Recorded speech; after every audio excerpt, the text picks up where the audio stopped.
takes a lot to know a man. It takes a lot to understand. The warriors say. Bueno, bienvenidos a todos al local de la Ribera y a las meriendas del Zaguín, que son siempre el último sábado de cada mes. Y bienvenidos hoy a esta merienda de hoy. Va a versar sobre qué somos, se llama así, qué hacemos los astrónomos. Y nos la va a dar Emilio Alfaro.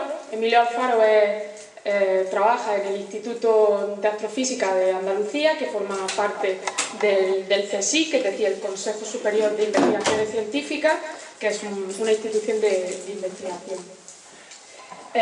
Igualmente, él ha sido docente, profesor de universidad en Cádiz, en Sevilla, en Granada, también ha sido investigador en Estados Unidos, en Suiza, en fin, en un montón de sitios.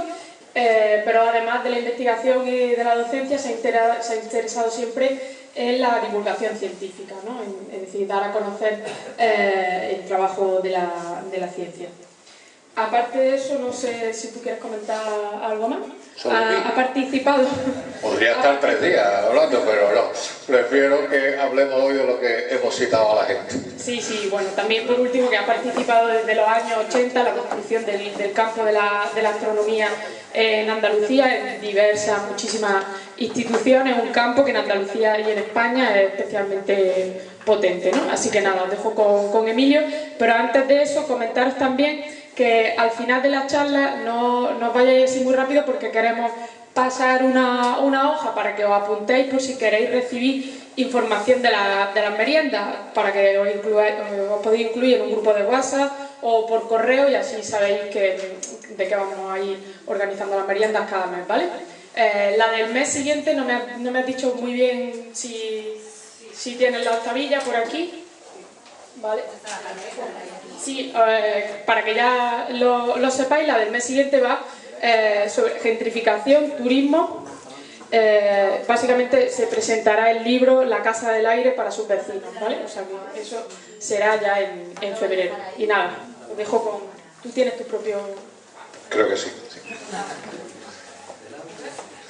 Hola, buenas tardes. Ante todo, quiero dar las gracias a Irene por esta amable presentación y por haberme invitado. En realidad yo conozco este sitio por los valles, ¿no? Por Irene y su padre Manolo, con quien he venido ya aquí a unas cuantas charlas. Y a ustedes por venir en una desapacible tarde de enero. Creo que aquí se está muy bien y evidentemente la merienda que nos han dado es fantástica. Bueno, vamos a empezar por qué este nombre, el nombre de qué hacemos los astrónomos. Como decía Irene, yo he tenido la suerte de empezar mi carrera científica en el momento en que comenzaba una carrera científica en España. En los años 80, hasta los años 80, la investigación que hacíamos en España, excepto en unos poquitos campos científicos, era extremadamente pobre, en muchos aspectos anecdótica. Uno de los casos de los que podríamos hablar era la astronomía. La astronomía tenía una serie de centros de servicio asociados principalmente pues, a la Marina, el Observatorio de la Marina, que es algo que ha funcionado siempre fantásticamente bien. El Observatorio Nacional, que dependía de Fomento, algo que no ha funcionado pues, desde el siglo XIX bien. Y después había otra serie de pequeños departamentos universitarios, principalmente en Barcelona y en Madrid, que, bueno, pues iban más o menos saliendo del paso. Pero a finales de los 70, a mediados de los 70, se crean 2 institutos en España. El Instituto de Astrofísica de Canarias y el Instituto de Astrofísica de Andalucía, alrededor del año 75. Esos 2 institutos se crearon alrededor de 2 grandes observatorios que se instalaron en España. Fueron el Observatorio del Roque de los Muchachos en Canarias y el Observatorio de Calar Alto en Almería. Fue la calidad del cielo español en aquel momento la que hizo que bueno, pues, las grandes potencias europeas de astronomía en aquel momento pusieran los telescopios, eligieran como el lugar de poner estos telescopios en Canarias y en Almería. A raíz de ahí hubo una serie de personas que vieron una oportunidad de empezar a hacer algo con la astronomía. Y dijeron, bueno, ¿cuál es la mejor manera de que nosotros podamos, digamos, explotar esta inversión que se está haciendo aquí por parte de Europa? Normalmente lo que se hace es firmar un convenio en el que bueno, pues el europeo dice, mira, yo voy a poner allí un telescopio, voy a poner esto, ustedes me tenéis que poner este otro servicio y yo os doy normalmente tiempo de telescopio. Entonces, siempre teníamos, el tiempo de telescopio es carísimo. Una noche de observación en un telescopio de, vamos, normalito, cuando digo normalito es de mayor de 2 metros, puede costar más de 6.000 euros. Es decir, que una noche de telescopio es algo caro. La astronomía es cara. Entonces, ¿verdad? Retorna, o sea, es capaz de producirnos beneficios, pero obviamente es cara. Bueno, entonces hicimos ese convenio y efectivamente la cosa fue funcionando. Y hoy en día, más de 40 años después, pues se lo decía a ella, España es la 7ª potencia del mundo en producción científica, astronómica y en impacto, que esto es lo que es verdaderamente importante. Cuando digo impacto es que uno puede escribir un trabajo y leérselo al primo. Entonces, está muy bien, la familia se siente muy contento, pero obviamente no tiene ninguna repercusión internacional. El impacto se mide por la cantidad de gente que te lee y después te cita en su trabajo como elemento básico de su investigación o como parte de la misma. Bien. Hecha esta introducción de en qué contexto nos movemos, yo en los años 80, pues yo acabé mi doctorado en el año 81 y hice el doctorado entre Suiza y Granada, y claro, volvía de vez en cuando a mi barrio de Sevilla. Mi barrio de Sevilla es un barrio popular, todo el mundo lo conoce, es la Macarena, yo creo por lo menos de nombre. Entonces cuando yo llegaba allí, pues iba a comprar pan o lo que fuera, y la gente me preguntaba, Emilio Javier, y así soy yo en mi barrio, Emilio Javier, ¿tú a qué te dedicas? Yo soy astrónomo. Yo pensaba que con eso ya estaba acabada la conversación. ¿Por qué va? De los que hacen los horóscopos. Bueno, eso ganan mucho más que yo. Ya me gustaría a mí. Eso que va, eso son geniales. Entonces la otra, digamos, exclamación, interrogación es, de los que van a la luna. Claro, mi barrio no van tan pesados, o sea, tú no puedes tampoco llevar allí una conversación muy larga, ¿no? Entonces, yo me quedaba callado porque claro, no podía explicarle bien qué diferencia había entre un astronauta y yo. Pues entonces tuve la suerte, alrededor de 2004, de que nos invitaron a la Diputación de Cádiz a dar una charla conjunta a Pedro Duque y a mí. Entonces, en esa charla, hablando ya con Pedro Duque, pues entonces él se definió a sí mismo la charla y dijo, un astronauta no es más que un técnico de alto vuelo.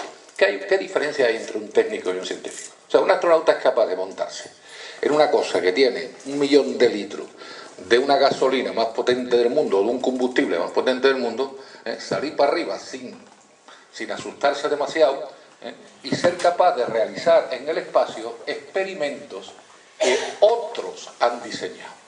Él no diseña los experimentos que están puestos en el espacio. Él los realiza, él es un técnico.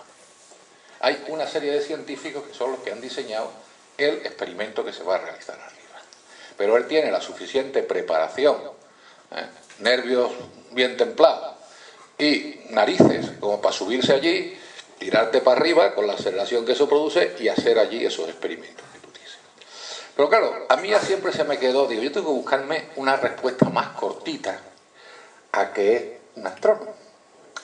Total, que dándole vueltas a esto a la cabeza, bueno, no todos los días, pero sí algunas veces, llegué a la conclusión de que un astrónomo es un codificador de televisión por satélite. ¿Alguno de ustedes habéis tenido el Canal Plus o cualquier otro, el Movistar, televisión o una cosa de esa? Bueno, pues eso soy yo. Exactamente eso. Entonces, vamos a ver si lo entendemos.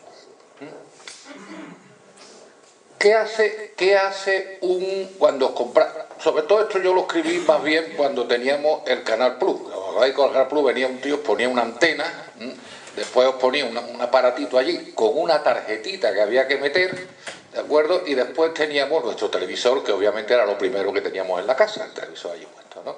Entonces, ¿qué es lo que hace ese canal qué es lo que hace, digamos, ese paquete? Lo primero que hace es con la antena captar las ondas electromagnéticas que nos vienen del universo. Nosotros captamos con esto ondas electromagnéticas. ¿De acuerdo? Luz. Una palabra, luz. Con esto hay un decodificador que esa onda electromagnética tiene que convertirla en una imagen. Obviamente ahí no te vienen los colores, ahí te viene toda esa información escrita de una manera, como decía, criptográfica. Yo tengo que tener un codificador que me haga eso, ¿de acuerdo? Tengo que tener un lenguaje de codificación, un lenguaje criptográfico, algo que me traduzca esa luz que me llega en la imagen que después voy a ver. Y por último, lo que ya digo, tenemos todo, ¿no? A ver. ¿Alguien le puede dar ahí un puntito? No, pero se ha ido demasiado. Bueno, esto algunas veces falla porque estamos... Bien, pues en realidad aquí apareció una televisión con una imagen, ¿no? Y aquí os recordáis, estaba la parte de el decodificador. Bien, pues este soy yo, aquí está todo metido, o sea, llega esa imagen, me llega aquí. Aquí tengo metida el decodificador con ese lenguaje que me lo, digamos, convierte en algo. Y aquí tenía una televisión, que es donde se veía lo que yo veía. Exactamente hacemos lo mismo. Tenemos una serie de antenas que no son más que nuestros telescopios. Tenemos una serie de códigos que no son más que nuestra física y matemática. Lo que conocemos en ese momento, los conocimientos de física y matemática, son los que nos van a permitir decodificar esa información que llega a nuestros telescopios. Y por último estoy yo aquí, que cogiendo todo eso, os vuelvo a dar una imagen del universo. Os vuelvo a dar cuál es, digamos, la imagen que hemos descrito del universo. Esa imagen puede estar equivocada en muchísimos casos. Esa imagen puede ser modificada después por cualquier otro tío que venga detrás. Es decir, la ciencia no es algo, la ciencia es algo que precisamente lo que la caracteriza es que se puede demostrar que hay resultados falsos. ¿Verdad? Eso es lo que caracteriza precisamente a la ciencia. Bien, entonces, ¿qué es lo que os voy a contar ahora? Pues lo que os voy a contar ahora es un breve resumen de la astronomía basada en esos tres elementos que comprábamos con el Canal Plus. Basada en cómo han variado las antenas a lo largo de la historia de la humanidad y en cómo han variado los códigos de interpretación a lo largo de la historia de la humanidad. Con esos tres elementos, fijaos bien, cuando digo antena, estoy diciendo dos cosas. Estoy diciendo la óptica, en el caso de luz, ahora veremos que hay más cosas, y estoy diciendo también el detector. Todos tenéis seguro, bueno, todos seguro que tenéis un móvil, y todos seguro tenéis una con cámara. Bueno, excepto algunos, los demás, todos, o por lo menos, o una cámara fotográfica, que ya es muy difícil, una cámara fotográfica con CCD, bueno, o una cámara fotográfica de las antiguas. La cámara fotográfica, cualquiera en nuestro móvil, tiene dos componentes fundamentales cuando uno está haciendo una foto. ¿Vale? Uno de ellos es la óptica, que va a hacer que yo pueda concentrar una serie de objetos, o sea, la luz en un punto, me va a hacer que yo pueda, digamos, amplificar la imagen que estoy observando y modificarla.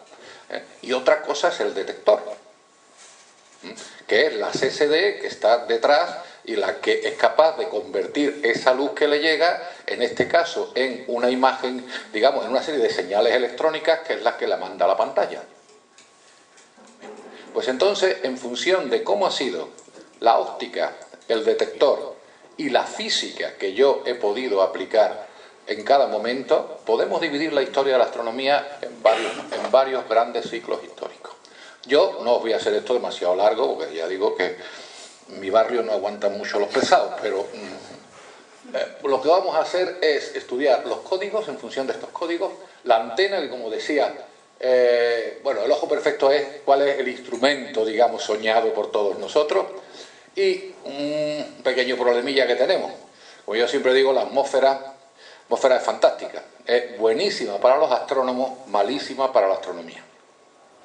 Para los astrónomos es bueno si no lo viviríamos, si no tuviéramos atmósfera, pero para la astronomía es una lata. Pondremos algunos ejemplos y después algo que llamamos nuevo universo, porque en realidad, aunque no lo sintáis, desde el punto de vista de la historia de la astronomía, el año 2017 ha sido revolucionario. Eso se pasará a la historia y es algo que ahora mismo no somos capaces quizás de verlo, de verlo, digamos, el gran público en su gran totalidad, pero ha sido un antes y un después en la historia de la astronomía. Bueno, el lenguaje de codificación, los tres que voy a poner, van a ser la geometría, la mecánica y la física. Estos señores que veis aquí, que se ve muy mal, no sé por qué esto, pero bueno, ese es el mapa de Heródoto este es un mapa de Heródoto del mundo griego, ¿de acuerdo? Aquí veis a la península ibérica, la península itálica, Grecia, la península de Anatolia y todo el norte de África, principalmente aquí, fijaos bien en toda la parte que representa Egipto. Bien, los griegos, como ya digo, los griegos son gente rara, han sido gente verdaderamente rara. Y digo los griegos porque, al contrario, por ejemplo, que Roma, que se habla por el nombre de la capital del imperio, Grecia o los griegos nunca han tenido una unidad social y política, sí cultural, pero no social ni política. Y sobre todo no la han tenido a lo largo de los años. Y es más, los griegos que verdaderamente han tenido una influencia posterior no nacieron en Grecia, sino nacieron en el mundo helénico. Nacieron en ese mundo posterior a Alejandro Magno. En ese mundo posterior en la cual, a partir de la conquista de siglo IV a.C., a partir de la conquista de toda esta región, hasta llegar a la India, por parte de Alejandro Magno, que después fue dividida entre sus generales, ahí viene toda la, digamos, tradición tolemaica, Ptolomeo era uno de sus generales, el que se quedó con Alejandría, con Egipto, pues a partir de ahí nace un mundo, perdonad,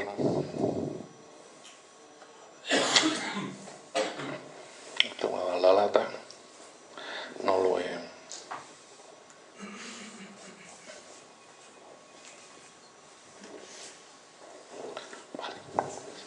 Bueno, y aquí se veía un mapa de esto. ¿Por qué digo que son raros? Digo que son raros porque esta gente de aquí, que vivían en Anatolia, que vivían en toda esta parte, comían y bebían y tenían un paisaje muy parecido al de esta rama que está aquí, que es lo que llamamos el Oriente Medio, y donde está situada Judea y toda esa parte. Bueno, pues a esto le dio por una religión monoteísta, y a esto le dio por la filosofía, la democracia y lo que podíamos llamar la presciencia. Comían cabras, exactamente igual que los otros, cabras y aceitunas y aceite y vino malo. Pero algunos, en cambio, tuvieron esa relación. Hay muchos libros escritos intentando explicar por qué fueron los griegos los que llegaron a esta, digamos, bueno, pues a esta explosión cultural en relación con otros lugares de la Tierra. Y porque esa ha sido precisamente nuestra base de herencia, ¿no?, de nuestra cultura posterior. Bueno, pues esta gente conocían la geometría. Fueron los primeros que hicieron un primer tratado de geometría. Euclides fue el primero que sistematizó todo el conocimiento geométrico que existía en ese momento. Y la primera idea de cómo era la luz, decían, no sabemos lo que es la luz, o tenemos miles de interpretaciones de lo que es la luz, pero sí sabemos que se transmite en línea recta. El hecho de que la luz se transmitiera en línea recta era ya un código de interpretación de la luz. Era una manera de decir, bueno, cuando yo veo la luz sé que todos los rayos que estoy viendo vienen en línea recta. Eso quiere decir que si yo pongo un palito en el suelo y veo, digamos, la sombra que me está midiendo, yo puedo saber con qué ángulo está incidiendo esa luz en la superficie de la Tierra. Ellos tenían ya los conocimientos suficientes de trigonometría como para eso. Bueno, pues con estos conocimientos y dándose cuenta de que un día de verano, esto que viene aquí es Siena, es lo que se llama, ahora mismo se llama Asuán, en Egipto. Él se dio cuenta de que un día de verano en Asuán el sol incidía directamente sobre un pozo, si no hacía sombra, los rayos de sol en ese momento no hacían sombra, estaban encima tuya, eso significa que no te están haciendo sombra, mientras que en Alejandría entraban con una inclinación. Bueno, pues es muy fácil demostrar, cualquier persona que sepa un poquito de geometría, que conociendo la distancia entre Siena y Alejandría, que esto se conocía por andando o por el paso de las caravanas, o sea, se medía en paso de animales o en paso de hombres, ¿de acuerdo? Pues se pudo demostrar cuál era el tamaño de la Tierra. Obviamente los griegos sabían que la Tierra era esférica. Esto lo sabían simplemente porque sabían geometría. Cuando digo los griegos no quiero decir que todos los griegos lo supieran. Significa que había un grupo de filósofos que evidentemente sabían de qué estaban hablando. Y esto lo sabían directamente por los eclipses. No hay ningún otro cuerpo sólido que produzca sombras, que produzca siempre sombras circulares. Y ellos cuando veían un eclipse de luna veían un trozo de circunferencia cortando al sol, perdón, un eclipse de luna veían un trozo de luna recortada y ese trozo de luna tenía la forma de un arco de circunferencia. Había miles de razones. Ellos veían los otros planetas y los veían siempre con una forma redondeada. ¿Por qué iban a pensar que esto iba a ser una cosa distinta? Es decir, el tipo que verdaderamente estudiaba aquello, los de que la Tierra era plana, como ahora han salido unos americanos con una página de internet. Estamos bien, o sea, simplemente estamos regresando a una época precientífica, ¿no? No es otro tema. Pero con esto él logró determinar el tamaño de la Tierra y además por pura casualidad, porque los errores eran muy grandes. Medir ángulos no era tan fácil, medir ángulos no es tan fácil, es como, en fin, a otra charla si queréis podemos hablar. Pero con todo y con eso tuvo la suerte de que los errores se le fueron anulando en vez de acumulando y llegó a un tamaño que es realmente como el actual. La circunferencia de la Tierra pide aproximadamente 40.000 kilómetros y así la determinó. Entonces fijaos bien, primera idea, ¿cuál era aquí la antena? El ojo. El ojo humano, que significa con la córnea, el iris, y esa retina que tenemos, más nuestro cerebro, más el nervio óptico que nos lleva nuestro cerebro, es capaz de entender, o sea, es capaz de realizar un resultado científico como determinar el tamaño de la Tierra. Esto 240 a.C., o sea, siglo III a.C. Bien, otro ejemplo. Bueno, este señor que veis aquí es un cuadro de Newton. Isaac Asimov contaba que si le preguntaran alguna vez cuáles eran los 3 científicos más importantes, con más influencia en la historia de la humanidad, tendría un problema. Pero que si le preguntaran cuál es el científico que ha tenido más influencia en la historia de la humanidad, no tendría duda, Isaac Newton. Este señor que está ahí es probablemente el mejor científico que ha habido en la historia de la humanidad y una de las más malas personas. También. Sí, era verdaderamente un bellaco. Y además era una de las personas que tenía un espíritu científico a la vez que un espíritu, seguía manteniendo todavía el espíritu mágico en la ciencia. Era una persona que se descubrieron hace unos cuantos años, no sabría ahora mismo deciros cuánto porque el baúl estuvo durante mucho tiempo guardado por los que lo habían encontrado, pensando que se iba a acabar con la buena reputación de Newton, donde se descubrió que Newton había dedicado el 80% de su tiempo a la alquimia, más que a la ciencia. Con todo y con eso, no creo que haya habido otro científico que tenga el impacto sobre la historia de la humanidad que ha tenido este hombre. Este hombre escribió un libro que es este de aquí, a finales del siglo XVII, que se llama Principia Mathematica de la filosofía natural. Principios matemáticos de la física, traducido hoy en día. En eso establece una cosa que es verdaderamente alucinante si uno se la pone a pensar. Ya lo decía Einstein, no lo digo yo solo, o sea, lo han dicho mucha gente en la historia de la humanidad. Que es que si uno es capaz de formular un principio físico, imaginaos que ustedes veis estáis observando cualquier cosa, digamos, algún fenómeno físico, y en un momento determinado decir, bueno, esto yo creo que se va a comportar de esta manera, y sois capaces de ponerlo en una fórmula. El desarrollo matemático de eso, que no estoy ya argumentando en líneas de física, el desarrollo matemático de eso me puede llevar a una solución que es una ley de la naturaleza. Es decir, fijaos bien, las matemáticas no son ciencias en el sentido... Matemática no tiene nada que ver con la física, y me explico.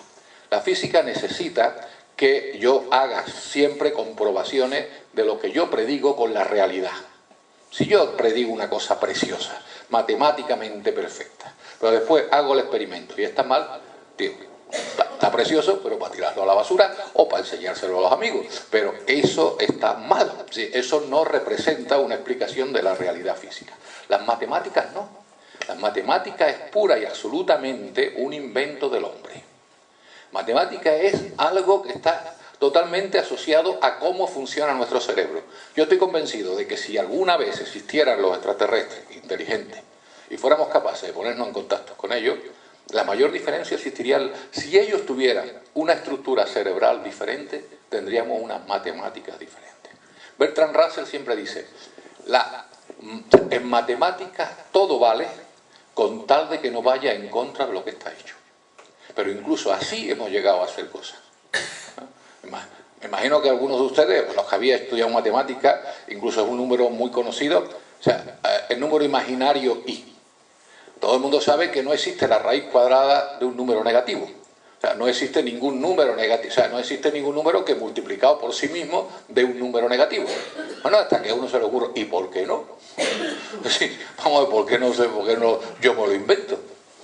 Entonces puso raíz cuadrada de menos 1 igual a i, número imaginario. Además le puso el nombre de imaginario. Y efectivamente no iba en contra de nada de lo que conocíamos, se había inventado uno. Bueno, pues eso que se llama la variable compleja, la teoría de la variable compleja, es algo fundamental en el desarrollo de las matemáticas, en el desarrollo de los ordenadores, o sea, en el desarrollo absolutamente de toda la física que conocemos. Porque a un tipo en matemáticas se le ocurrió decir, ¿por qué no va a existir la raíz cuadrada de menos 1? Yo me la invento, el i. Pues con esa simple idea, que obviamente estas ideas que estoy contando no es que se le ocurriera a este tomándose una cerveza, sino que debía ser algo que ya estaba un poco en el ambiente, ¿no? Pero que la matemática, lo que quiero decir es eso, ¿de acuerdo? Bien, este señor propuso por primera vez la teoría de la gravitación universal, muy probablemente imbuido por sus creencias astrológicas, por la idea de demostrar, era brillante, ¿no? Por la idea de demostrar que efectivamente los astros sí ejercían digamos, una influencia sobre nosotros. Entonces, bueno, ya se sabía por Kepler y por Tycho cuáles eran las leyes del movimiento de los planetas, pero no sabíamos por qué se movían los planetas. ¿Cuál era la fuerza que hacía que se movieran los planetas alrededor del Sol? Este hombre propuso, que se llamó la teoría de la gravitación universal, donde propuso por primera vez que el movimiento de los planetas era debido a la fuerza de gravitación entre el Sol y estos planetas. De tal manera que los planetas iban girando alrededor porque se atraían con una fuerza proporcional al producto de las masas e inversamente proporcional al cuadrado de la distancia. De esa manera, poniendo esa fuerza, él demostró que las órbitas que se encontraban de los planetas eran las élipses que ya había descubierto empíricamente Johannes Kepler anteriormente. Fijaos bien, él la llamó teoría de esto universal y decía, la misma fuerza que hace que la Luna no se vaya, no se aparezca, o sea, no vaya moviéndose. ¿Y por qué la Luna tiene una órbita circular alrededor de la Tierra cuando los cuerpos se mueven con una velocidad constante si no hay ninguna fuerza atrayéndola? porque evidentemente la Tierra ejerce una fuerza sobre la Luna. ¿Vale? Es más, si no estuvieran moviéndose, ese cuerpo se uniría a la Tierra, colapsaría y chocaría con nosotros. Es decir, se dio cuenta de que un universo estático no era posible. Normalmente, él, como ya digo, solo lo aplicó al sistema solar, porque yo creo que estaba, es una hipótesis mía, yo creo que solamente él estaba intentando ver que efectivamente los planetas tenían una influencia sobre nosotros. Pero hubo un pastor protestante en aquella época, en la cultura inglesa, los pastores protestantes de las zonas rurales han jugado gran importancia, eran gente culta, que tenían mucho tiempo, y entonces se dedicaban a, pues eso, a pensar sobre la naturaleza y a hacer muchas... Bueno, Darwin iba para eso, ¿no? Mal que se quitó de en medio un poco, ¿no? Pero iba un poco pues para...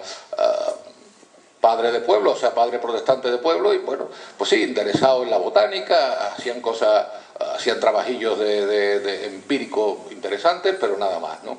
Pero hubo uno que le preguntó, bueno, si eso es así, lo que usted dice, todas las estrellas en realidad deberían estar girando alrededor de un centro.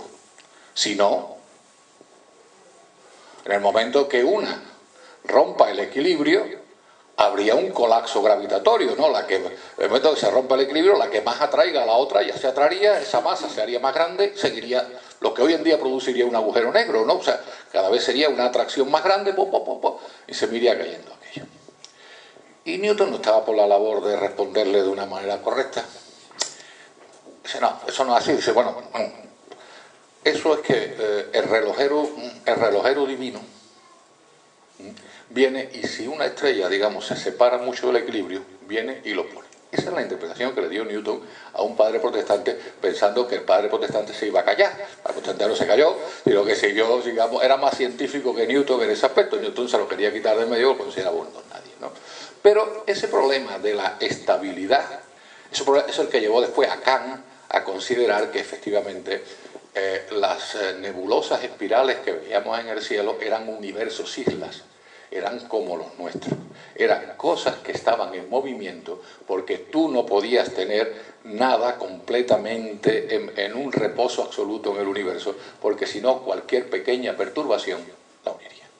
Pero el señor que estudió qué pasaría en el universo, qué pasaría en nuestro sistema solar, si hubiera una pequeña perturbación, se rompería ese equilibrio que tenemos en los movimientos de los planetas.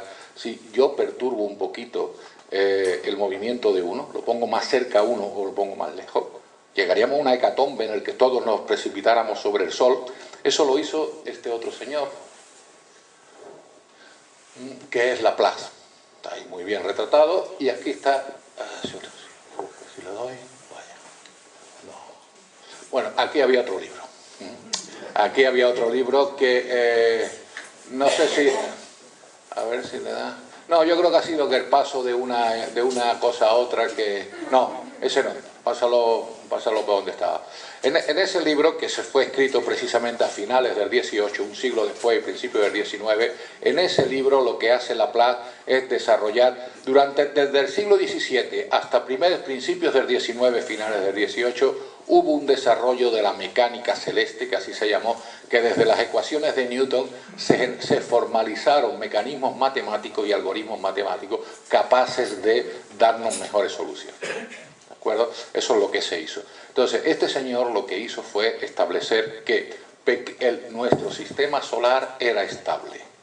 Pequeñas perturbaciones alrededor de los planetas volverían, digamos, a ponerlas otra vez en su sitio, y por lo tanto no. Y es el que tuvo la famosa frase de cuando le preguntaron, ¿ha necesitado, dónde aparece Dios en su libro?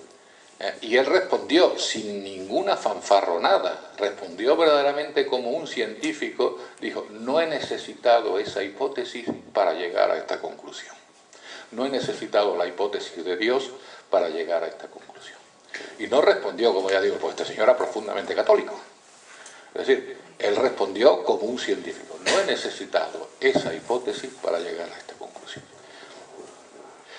Bien, pues utilizando esta mecánica celeste, vamos, fijaos bien, ahora ¿cuál es el código que voy a utilizar para mirar esto? Pues el código que voy a utilizar ahora es la mecánica celeste. O sea, una manera de entender cómo funciona la gravitación universal y cómo soy capaz de resolver las trayectorias que obtengo cuando los cuerpos se atraen por interacción gravitatoria, por la gravedad, por la acción de la gravedad. Resulta que hay un paso anterior que debemos de dar. Urano, bueno, otra cosa, aquí también voy a utilizar el telescopio. El telescopio se inventó en el telescopio en realidad era un juguete que existía entre la aristocracia y la burguesía de finales del 16 en toda Europa, pero con una calidad óptica malísima que no permitía, o por lo menos que no había permitido, que se aplicara ni a la ciencia ni al ejército. Hubo un intento por parte de los holandeses de aplicarlo, dos holandeses, de vendérselo a el ejército holandés, pero cuando digamos, los encargados de decir si sí o si no, miraron por aquello. Con esto yo soy incapaz de tomar una decisión. La calidad óptica de las imágenes era muy mala. Hacer una lente buena era dificilísimo. Alrededor de 1608, Galileo Galilei le llega uno de estos juguetes y él lo que hace es pulir mucho mejor unas lentes y obtener ya un telescopio con mucho más aumento. Primero le llegó, tenía un aumento de 3 y llegó a construir uno de hasta un aumento de 20. Pero sobre todo lo más importante que hizo fue mirar con ese telescopio a los cielos. Esa medida, que lo escribió en un libro que se publicó en 1610, que se llama el Sidereus Nuncius, el mensajero sideral, donde expresa directamente 4 grandes descubrimientos. La Vía Láctea está formada por estrellas, no teníamos ninguna digamos, constatación científica de la naturaleza de la Vía Láctea. Existen al menos 4 satélites alrededor de Júpiter, girando alrededor de Júpiter, ¿de acuerdo? Venus tiene fases, como la Luna. Hay un Venus menguante, hay un Venus creciente, hay un Venus lleno. Y, por otro lado, la superficie lunar está llena de cráteres y de montañas. Estas 4 cosas no demuestran para nada la teoría copernicana, pero hacen una cosa muchísimo mejor, que es romper la autoridad de Aristóteles, romper la autoridad de la retórica. El trivium y el quadrivium se van a tomar viento.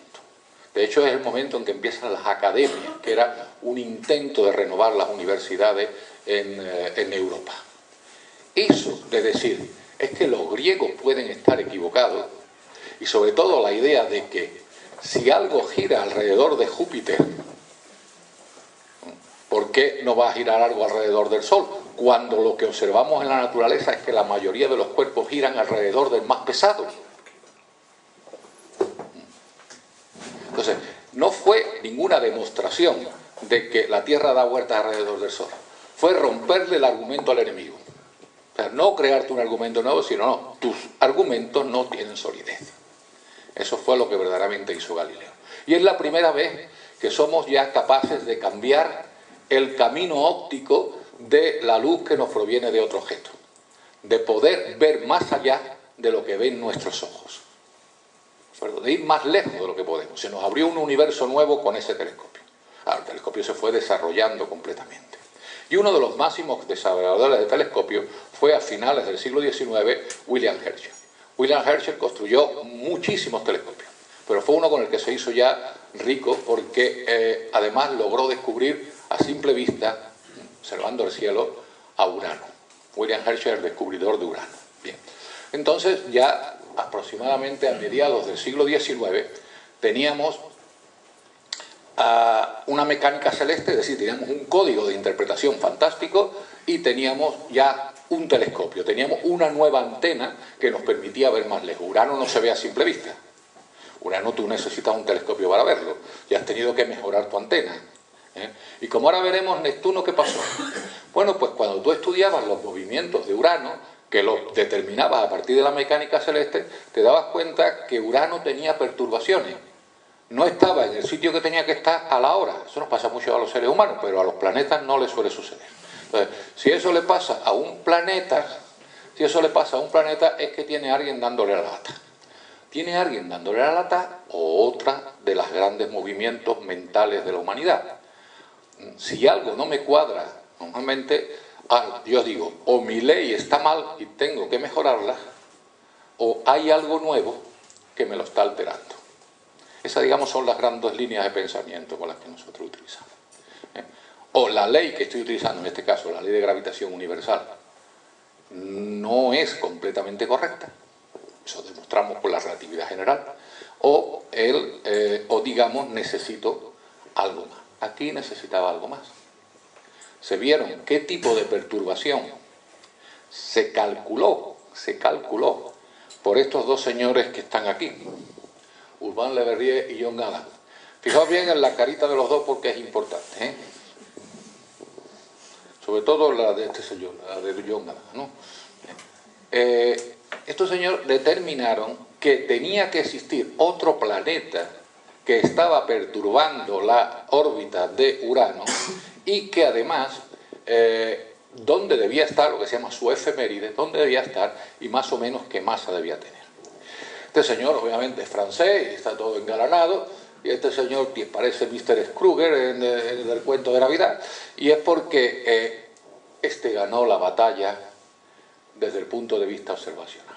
Este logró que un señor que no aparece ahí en medio, que se llama Johann Gall, que era el director del Observatorio de Berlín, le hiciera caso, observara donde él decía que debía de observar y descubrió a Neptuno, y descubrió a Neptuno. Así se descubrió Neptuno. Se predijo su existencia. Se fue allí y se observó. Y este que vivía en Inglaterra intentó convencer al director del Royal Greenwich Observatory y no tuvo suerte. No estoy yo ahora para observar allí, en fin, esto que me estás contando, en fin. El caso es que se le ve al pobre una cara más de amargado que a este otro que, en fin, está aquí triunfante con todas sus de estos. Y así se descubrió, como ya digo, con un mecanismo completamente diferente, ¿no? Bien, la nueva física. La nueva física significa que a mediados del siglo XIX, fijaos bien, todo lo que hemos hecho hasta ahora, todo lo que teníamos hasta ahora, no podía responder a una pregunta. ¿De qué está hecha una estrella? ¿Cuál es la naturaleza de una estrella? Nosotros podíamos saber cómo se movían y podíamos saber dónde estaban, pero no podíamos saber de cuál era la naturaleza de una estrella. No teníamos ninguna herramienta teórica ni instrumental, por lo tanto, que nos permitiera decir eso de qué está hecho. Eso llegó en el siglo XIX. En el siglo XIX, ya Newton había llegado con el prisma, ¿sabes lo que es?, a poner la luz blanca que venía del Sol y ver que existía un arco iris. Pues ya se demostró que efectivamente el arco iris no es más que la luz dispersada a través del prisma, que es una gota de agua suspendida en una nube, ¿no? Pasa por ahí y nos divide en 7 colores, ¿de acuerdo? Bien, aquí no, o sea, aquí lo que se hizo ya es fabricar ahora un prisma, pero en que los colores yo encima lo dividía en colores cada vez más pequeñitos, o sea, era capaz de dispersar la luz con mucha mejor resolución que decimos. Eso es lo que se llama un espectro de una estrella, o un espectro de luz, ¿de acuerdo? Un espectro no es más que la división de la luz proveniente de un objeto en intervalos de color cada vez más pequeñitos. Cuando los intervalos de color son muy pequeñitos, decimos que tenemos una resolución espectral muy alta. ¿De acuerdo? Bien, este es uno de los primeros espectros que se obtuvo del Sol. Que aquí está pintado a mano. Y aquí está más o menos a qué parte de la luz corresponde a hoy en día tomado con un espectrógrafo y una cámara. ¿Qué se notaban aquí? Bueno, aquí se notaba lo que se denomina el continuo, que es la luz blanca, que va desde el violeta hasta el rojo, ¿de acuerdo? Pero que se ven con unas líneas que parecen un código de barra, y que efectivamente lo son. ¿Por qué? Porque ahí está la composición química de esa estrella. Esas líneas que aparecen ahí corresponden a los diferentes elementos químicos que conforman una estrella, o por lo menos la atmósfera de la estrella, que es la parte exterior más fría, que es lo que estamos observando. Esto también coincidió con otro gran avance en lo que llamábamos la antena, que era la cámara fotográfica. Hasta este momento, aunque yo era capaz de cambiar la óptica con la que yo veía los objetos, era incapaz, o sea, no tenía otro detector que mi retina. Había cambiado, digamos, la parte externa del ojo por un telescopio. Mi iris, pero mi retina seguía siendo lo mismo. ¿Qué quería decir eso desde muchos puntos de vista científicos? Más, tenía un problema incluso de epistemología o de filosofía de la ciencia, es decir, la objetividad.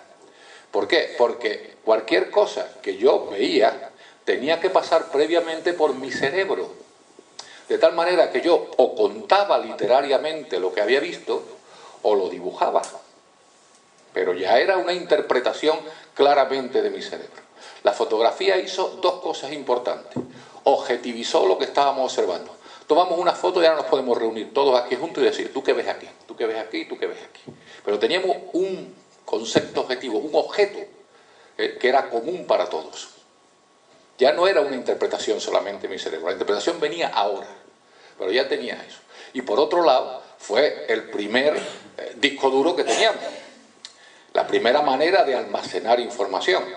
Antes yo tenía que almacenarla contándola. Ahora en una placa fotográfica podía haber 1000, 1500 estrellas, 2000. Tenía una manera de guardar mis observaciones.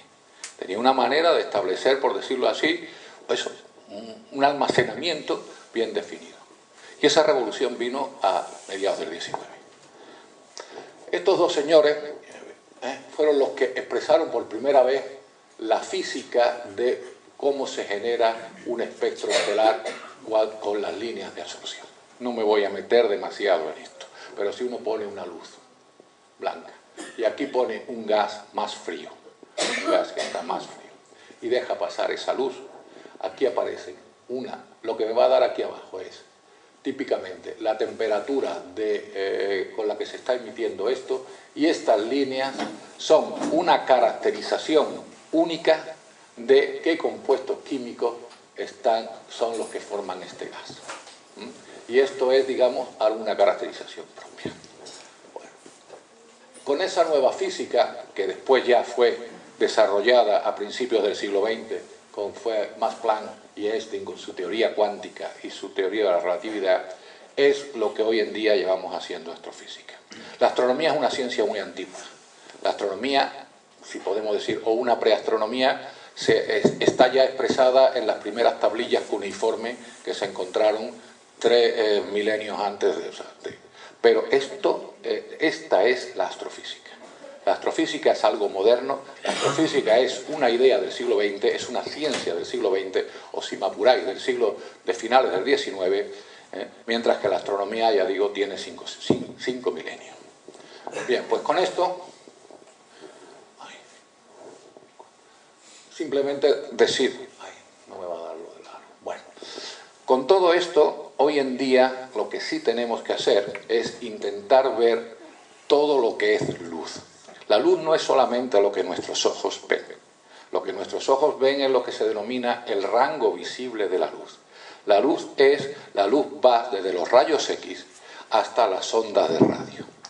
Todo ese conjunto de ondas ya lamento que no se vean una serie de cosas, pero hemos tenido que pasar de un ordenador a otro y esas cosas siempre generan este tipo de lagunas. Pero os lo cuento e intentaré hacerlo muy rápido. Hay dos conceptos además que son muy básicos en física. Si uno acelera una carga eléctrica, si uno acelera un electrón, lo mueve así rápidamente, se produce una onda electromagnética. Esa onda electromagnética es luz en todo absolutamente el completo rango de longitudes de onda y de energía que uno es capaz de definir, que como ya digo van de los rayos gamma, los más energéticos, hasta las ondas de radio que pueden tener longitudes de onda de kilómetros, y que normalmente, por ejemplo, un cable eléctrico, un cable de alta tensión, esto está simplemente pasando por allí, este tiene a su alrededor un campo eléctrico, lo que pasa es que la longitud de onda es enorme. Por eso normalmente no interacciona con nosotros. Mientras que los rayos gamma y los rayos X sí interaccionan con nosotros. Es más, las longitudes de onda de los rayos gamma y tal son tan pequeños que interaccionan con los átomos. La única manera de ver cuál es la estructura atómica, cuál es la estructura de muchos materiales, precisamente por lo que se llama difracción de rayos X. ¿Qué pasa entonces? Pues que nosotros ahora tendríamos que ver, si queremos estudiar nuestro universo, tenemos que ver nuestro universo en todo ese rango de longitudes de onda. En todo es. ¿Por qué? ¿Esto es un capricho de los astrónomos? ¿Esto es, bueno, ya que tenemos, tío, vamos a ver más luz en todos los lados, ¿no? No. Es porque diferentes mecanismos físicos producen diferentes rangos de luz. No todos los mecanismos físicos, digamos, son capaces de producirme el mismo espectro luminoso. Entonces, si yo quiero ver, si yo quiero conocer cuáles son todos los mecanismos físicos, por lo menos alcanzar a saber que están allí, que están emitiéndolo, tengo que estudiar en todo rango. Y ahora me interviene la atmósfera. La atmósfera me tapa la mayoría de la luz que me viene del cielo, de los rangos de longitudes de onda. Me tapa a los rayos gamma y me tapa a los rayos X. ¿Por qué? Porque los rayos gamma y los rayos X son capaces de interactuar con mi ADN y producirme un cáncer, o producirme mutaciones que se vayan degenerando en mis hijos. Por lo tanto, la atmósfera hace el papel de que no nos lleguen ni los rayos gamma ni los rayos X. Tampoco nos llegan los rayos ultravioleta, o por lo menos nos llegan muy poquitos. Entonces, nosotros vemos desde el ultravioleta hasta el infrarrojo. Eso sí nos permite la atmósfera. Eso quiere decir que la atmósfera nos quita, o sea, no impide totalmente, pero sí nos quita siempre un poco. La atmósfera siempre absorbe luz, siempre está absorbiendo, en el menor de los casos un 20%. Y por el lado de radio también me permite hasta ondas de radio, pero no hasta las ondas de radio kilométricas. Es decir, yo desde la Tierra puedo ver un determinado rango de longitudes de onda, pero no puedo ver otros. Si quiero irme a ver otros, tengo que, en primer lugar, fabricar detectores que absorban esos fotones. Recordar que mi ojo ve un ranguito así, o sea, si es que no ve nada, o sea, es una cosa, el universo, la luz que nosotros somos capaces de ver con nuestros ojos representa, vamos, una ínfima longitud, o sea, un ínfimo intervalo de longitudes de onda a lo que es el espectro de la luz. ¿Algunos recordáis de aquí cuándo fue la primera vez que se utilizó ondas de radio en astronomía? ¿Cuándo se publicó más o menos? ¿Cuándo? En fin, décadas, no vamos a... Aló, me lo has oído ya, no estás atento. Alrededor de 1950. Hasta 1950 no se hicieron radiotelescopios, eso antena que tenemos ahí encima de la sierra. ¿Por qué? Porque el desarrollo vino a partir de la Segunda Guerra Mundial. El desarrollo del radar, los estudios de radar precisamente, estos fueron las primeras que se utilizaron para eso. Había ya unos indicios antes de 1930, precisamente obtenidos por unos ingenieros norteamericanos, que cuando se puso el primer cable telegráfico entre Estados Unidos y Europa, vieron que había un ruido y que ese ruido solo se podía explicar porque el cielo emitiera en radio. Bien, dicho esto, lo que íbamos a darle un poco más, simplemente ver que la atmósfera nos crea una serie de problemas, ¿no? Impide el paso a un rango de longitud de onda, distorsiona la imagen del objeto. Esto es... ¿a qué es debido esto? Esto es debido a que esto es un gas. Si ustedes ponéis agua a calentar, llegará un momento en el que el agua empieza a moverse. Se crean unas corrientes de convección, que lo que llamamos el agua entra en ebullición, y la parte más caliente de abajo llega hasta la parte de arriba, se enfría, vuelve a caer la otra parte. Esa especie de circuito que se crea así es lo que se llama una célula de convección. En la atmósfera se crean millones, infinitas, entre el gradiente que hay de la temperatura del suelo de la Tierra y las temperaturas más altas. Esas células hacen que mi luz se distorsione. Es como si uno estuviera pasando en vez de tener una lente perfecta, tiene un montón de lentecitas pequeñitas. Eso es lo que me produce siempre, me estropea la luz. Y como decía, incluso en el visible me pasa esto. Bien. Nada, esto se nos ha ido también. Bueno, ¿cómo mejorar esto en nuestros telescopios? Pues normalmente también casi todo es con mayores telescopios.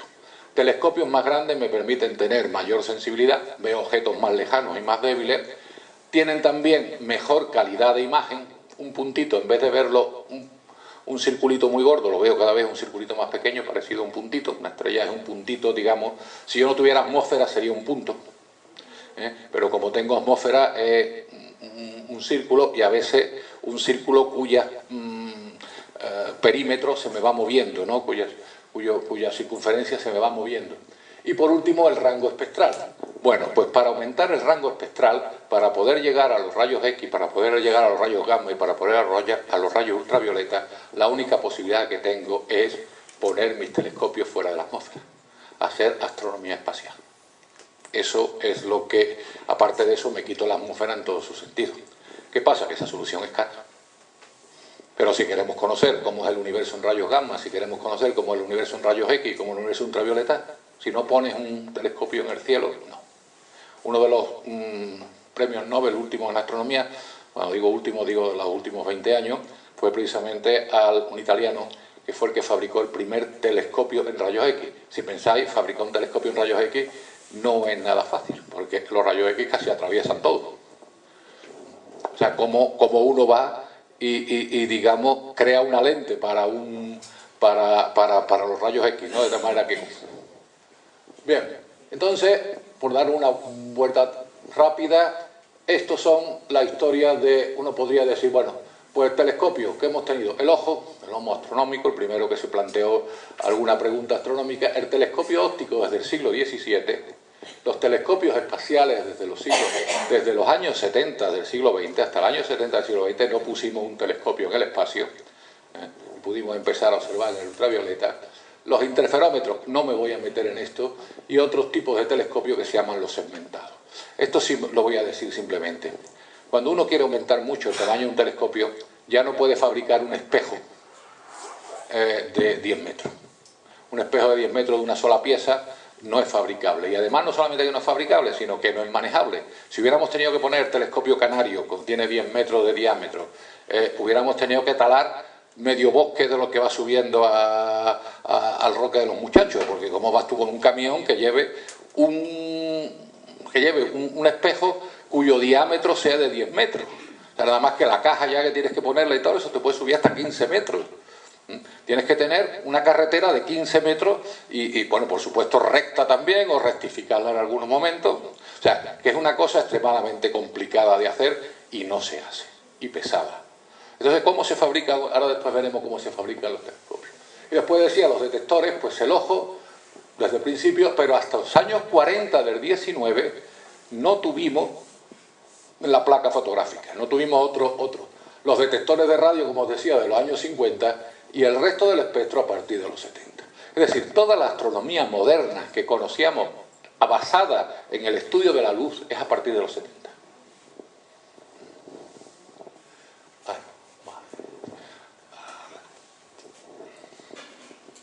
Bueno, esto está bien, pues así quitamos algunas, si no se iba a hacer.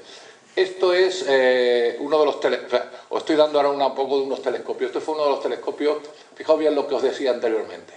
Esta era la imagen con un telescopio a mediados del siglo XIX, vista por el señor que estaba mirando. Nos hace el dibujo y efectivamente está bien. Esta es la primera imagen fotográfica de esa galaxia. Hombre, da detallitos, ¿no? Es otra cosita que esto, pero está bien. Pero fijaos bien, esta es la imagen tomada por el Hubble Space Telescope, por el telescopio espacial Hubble. Esta es una imagen tomada desde fuera de la atmósfera. Está tomada en 3 bandas diferentes y después mezclada. Fijaos bien el grado de estructura que se observa aquí, los pequeños detalles, ¿no? Y simplemente daros un poco de... Este es el observatorio del Teide, uno de los observatorios que tenemos en España, que tenemos muy buena colección de observatorios. Estas que veis aquí son precisamente estas altas. ¿Sabéis a qué se dedican estos telescopios? Al Sol, al estudio del Sol. Por eso están separados del suelo, precisamente para que no haya una distorsión muy grande de las imágenes. ¿Vale? Es que este que veis aquí es el observatorio también del Roque de los Muchachos, en la isla de La Palma. Esto que veis aquí es la caldera de Taburiente. Esto es un volcán que ha colapsado, toda Canarias es una isla volcánica, es un conjunto de islas volcánicas, la mayoría de ellas tienen un volcán en su centro, algunas de ellas incluso ya ha colapsado completamente y es lo que se viene a llamar una caldera, ¿de acuerdo? Y entonces, fijaos bien, esto está lleno de telescopios. Este es el gran telescopio canario. Hoy en día el telescopio en óptico e infrarrojo más grande del mundo, sigue siendo todavía el telescopio más grande del mundo, tiene 10,2 metros de diámetro, su espejo, y bueno, pues por decirlo así, es esa honra la que tenemos ahora mismo, ¿no? Ya se están construyendo telescopios mucho mayores, se están construyendo telescopios de 30 metros y de 40 metros. ¿Qué pasa? Que esos telescopios ya no lo puede construir ni un país, ni siquiera un consorcio de países, lo tiene que construir, digamos, continentes. América está construyendo uno, Europa está construyendo otro. Este que veis aquí es parte, ¿veis? Este es el espejo del telescopio de Canarias. El espejo del telescopio de Canarias es un telescopio segmentado. ¿Veis? Todo esto son trozos de telescopios más o menos del tamaño de 1,5 metros. Hay como 64 trozos de esto. ¿Vale? Entonces, van formándose aquí, y esos telescopios, al contrario que los otros, que para que no se deformen tienen que ser extremadamente gruesos, estos telescopios, estos espejos se hacen extremadamente finos. Y se hacen extremadamente finos porque yo tengo que poner detrás actuadores, cosas que van modificando, como si pusiera pequeños deditos empujando a esa superficie, para lograr que todos me estén actualmente formando la superficie de un paraboloide. Tienen que estar perfectamente, eso se hace obviamente por un control computacional. Tú vas midiendo con un láser cuál es la superficie, el grado de curvatura de esa superficie, y vas actuando en cada uno de los pequeños de estos hasta que logras formar ese espejo continuamente. O sea, obviamente esto no se podría hacer en una era en que los computadores tardaran mucho tiempo. Eso tiene que ser también, esto forma parte de la computación dentro del mundo científico. Aquí veis cada uno, bueno, este es uno de los espejos, y aquí veis por detrás, no se ve bien, pero todas estas tonterías que se ven por aquí son precisamente esos actuadores que me van a hacer que yo pueda controlar la superficie formada por eso. Esta está muy bien. Bueno, este es Calar Alto, una de las imágenes así de Calar Alto que tenemos, una de las cosas más preciosas. Y este es el telescopio espacial Hubble. Esta es una imagen de... Este fue probablemente el telescopio que más influencia ha tenido en que muchos de los jóvenes que están aquí estén precisamente en esta charla. Yo creo que no ha habido nadie que no haya visto una imagen del telescopio Hubble. Las imágenes del telescopio Hubble han estado en todos los lugares del mundo. Una persona, o sea, seguro que había hasta envuelto pescado en un periódico con una imagen del telescopio Hubble. El telescopio Hubble es el mayor divulgador después de Carl Sagan de la astronomía. Ha llegado hay imágenes maravillosas. Pero el telescopio Hubble nació miope. Aquí está en su plena... Fijaos bien, esto está volando sobre la Tierra. La foto se ha hecho desde un Space Shuttle, desde estos transbordadores espaciales que lo llevaban. Y nació miope, como os decía. Es decir, y nació miope porque el ordenador que tenía que controlar cómo se pulía el espejo de ese telescopio para que llegara a esa superficie paraboloide, el que lo programó se equivocó en un signo. Puso un signo menos en vez de un signo más. Entonces, claro, eso iba controlando, yo voy puliendo, voy midiendo cuánto me mide, digamos, el radio de curvatura de mi superficie. Pues claro, llegó un momento en el que dio un resultado malo. Nadie lo comprobó y se puso en el cielo. Está miope. Y esto nos había costado un pastón, bueno, sobre todo al contribuyente americano. Le había costado un pastorazo, pero todos teníamos muchas esperanzas. ¿Qué hizo el gobierno americano? El gobierno americano no dijo, pues lo que vamos a hacer, pues lo dejamos ahí y ya está, ¿no? O sea que es una chatarra bonita y cara, pero muy bien. No, el gobierno americano dijo, lo vamos a arreglar. Bueno, aquello no fue tan rápido como lo estoy diciendo. Allí hubo grandes discusiones. Pero al final se decidió ponerle una gafa. y se le puso exactamente ponerle una gafa. No se hizo otro espejo, eso pesaba mucho, sino que se buscó una lente que se puso una gafa, se le quitó la miopía. Y esta fue la tripulación que se encargó de ponerle las gafas. O sea, este telescopio se puso en órbita en el año 90 y se arregló, se le pusieron las gafas en el año 93. Del año 90 al 93, la mayoría de los grupos de investigación norteamericanos se financiaban de pedir proyectos para el Hubble. O sea, la agencia de financiación norteamericana de financiación de proyectos dijo, bueno, a ver, yo sigo dando dinero para observar con este telescopio como si el telescopio estuviera funcionando bien. O sea, ¿cómo se llama? No me acuerdo ahora mismo el nombre de la agencia. Bueno, ya me acordaré. Esta agencia decidió entonces que si usted pedía tiempo para el telescopio y se lo daban, es decir, si su propuesta era correcta, su evaluadora era correcta, le daban ese tiempo y le daban dinero para que usted, digamos, recogiera los datos, escribiera su artículo y pusiera allí a un predoc o a un postdoc a que le hiciera el trabajito. No me pague usted a este tipo con esto y tal cual, sabiendo que no iba a salir nada. Pero era una manera de mantenerse en la bicicleta. Era una manera de que la gente no dijera, yo no, vamos a ver esto cómo salió. Así dio tiempo a que estos llegaran y pusieran su... Bueno, ahí se ve ya mejor que aquí, una imagen de una galaxia cuando estaba miope. Y aquí se veía la imagen. Bueno, se puede ver aquí la diferencia, ¿veis? Aquí esto como está, sin muchísima resolución, y mirad aquí ya como aquí se ven una serie de detalles donde anteriormente no se veía casi ninguno. Ahí se le pusieron las gafas. ¿De acuerdo? Esto es que no... Bien, ¿y por qué os decía que estamos viviendo una revolución? Hasta ahora, el 99,9% del conocimiento del universo viene de estudiar la luz que nos llegan de los astros. No tenemos ninguna otra fuente de información excepto algún material, bueno, nos llegan toneladas de material de meteoritos pequeños a la Tierra cada día. Cada día aquí caen toneladas de material en forma de polvo cósmico. ¿De acuerdo? Pero eso nos da una información, digamos, muy pobre. Hemos cogido algunos trozos de material de la Luna. Hemos hecho fotos y hemos puesto también rovers, aparatitos, en la superficie de algunos planetas. Pero nada más. Es decir, todo lo demás es luz.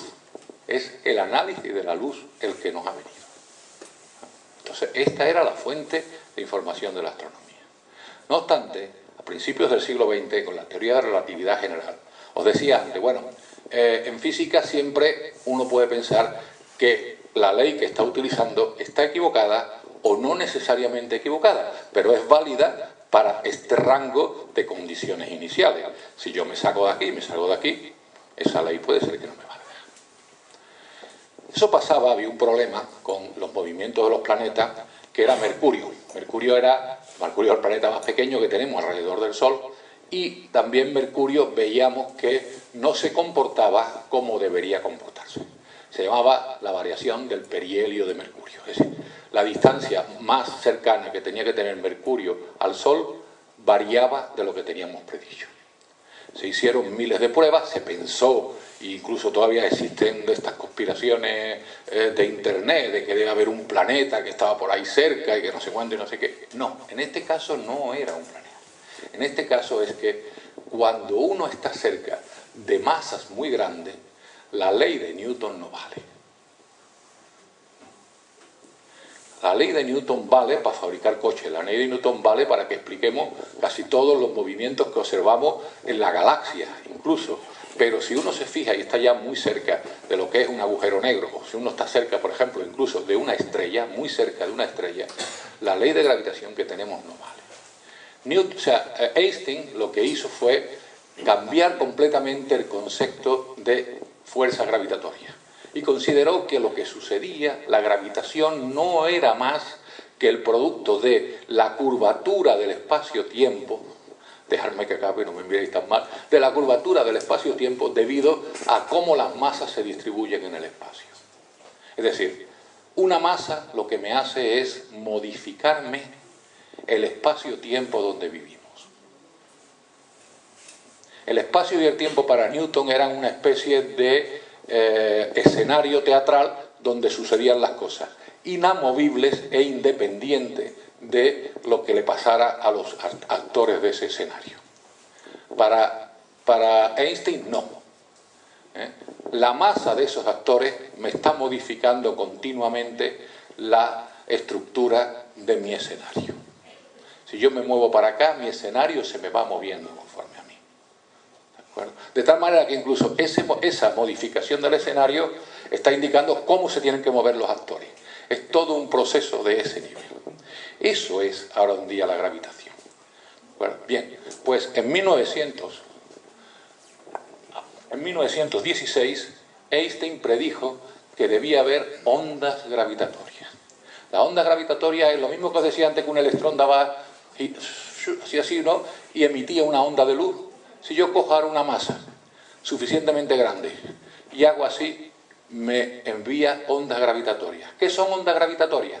Ondulaciones del espacio-tiempo. Si yo hago así, dada que, como os he dicho, el escenario, ese espacio-tiempo que era antes un escenario, se me modifica debido al movimiento que ya... Si yo estuviera aquí moviéndome muy rápido, este escenario ondularía y mandaría esa señal a todo el resto del universo.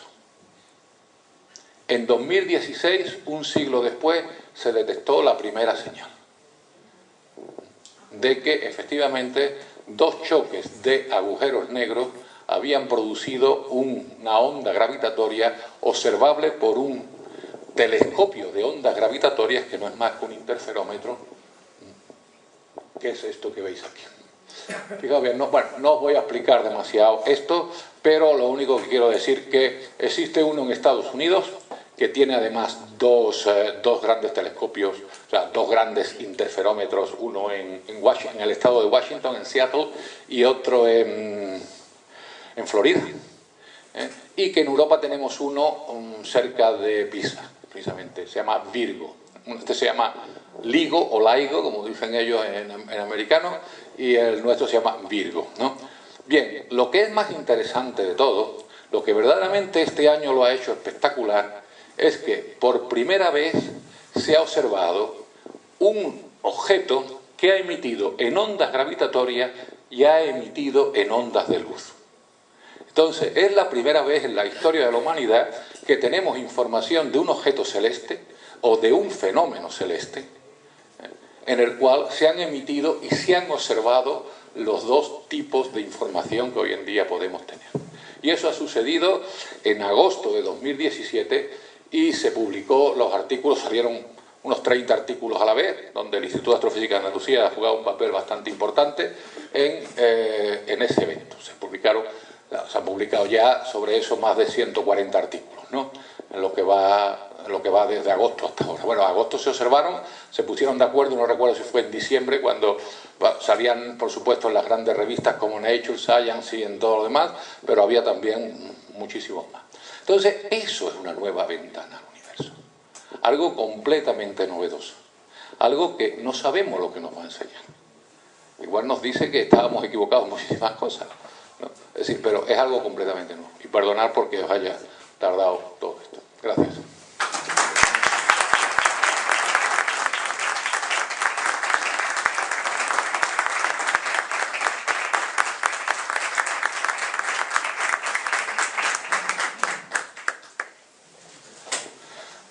¿Queréis alguna pregunta, alguna aclaración, alguna queja?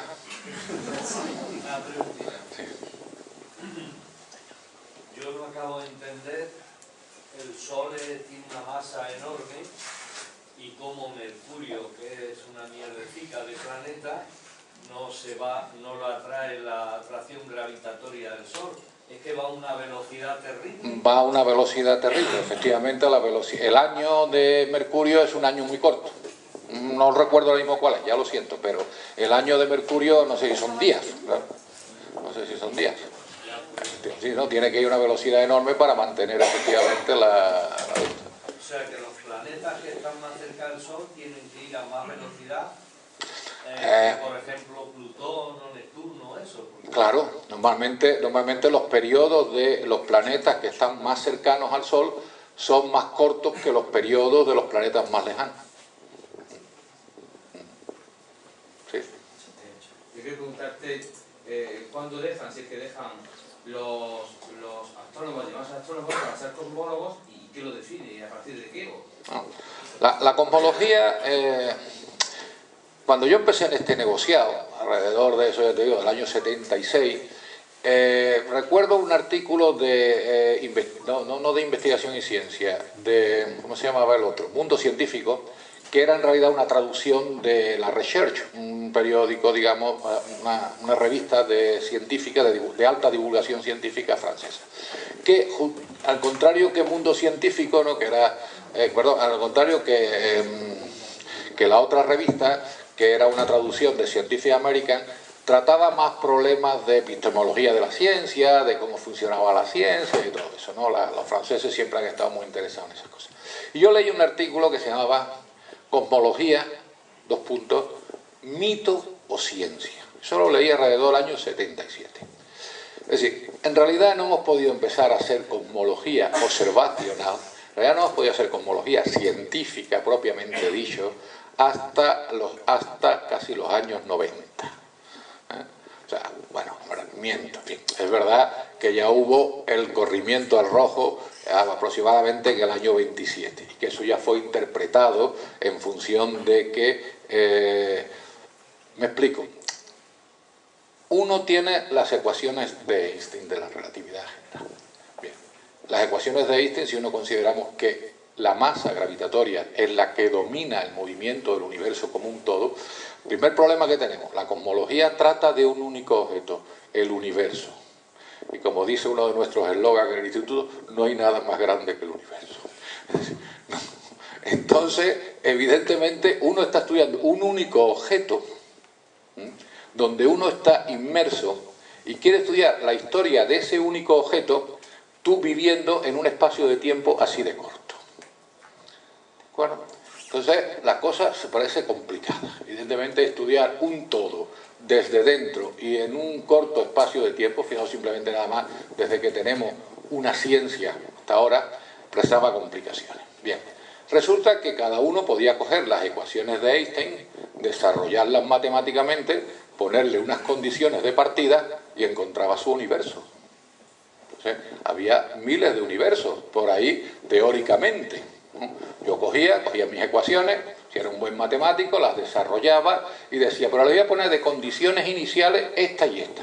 Pues voy a hacer un universo que al principio era muy caliente, no, pues voy a hacer más frío.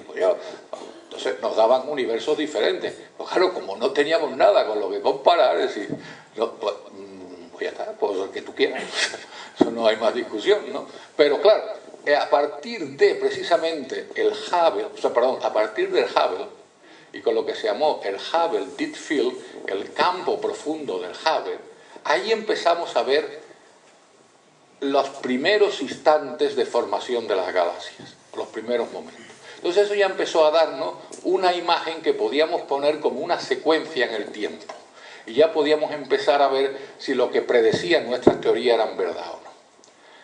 Aunque ya digo, el primero que en realidad hizo la mejor resolución de las ecuaciones de Newton, que coincidía con lo que se encontraba, fue el abate Lemaitre, un belga que vivió en Estados Unidos un tiempo, también estuvo viviendo en Inglaterra, y que para mí fue el artículo precisamente que se publicó en una revista que no la leía apenas nadie, que eran los Anales de la Sociedad Científica de Bélgica, se publicó en Bruselas en el año 20 y tanto,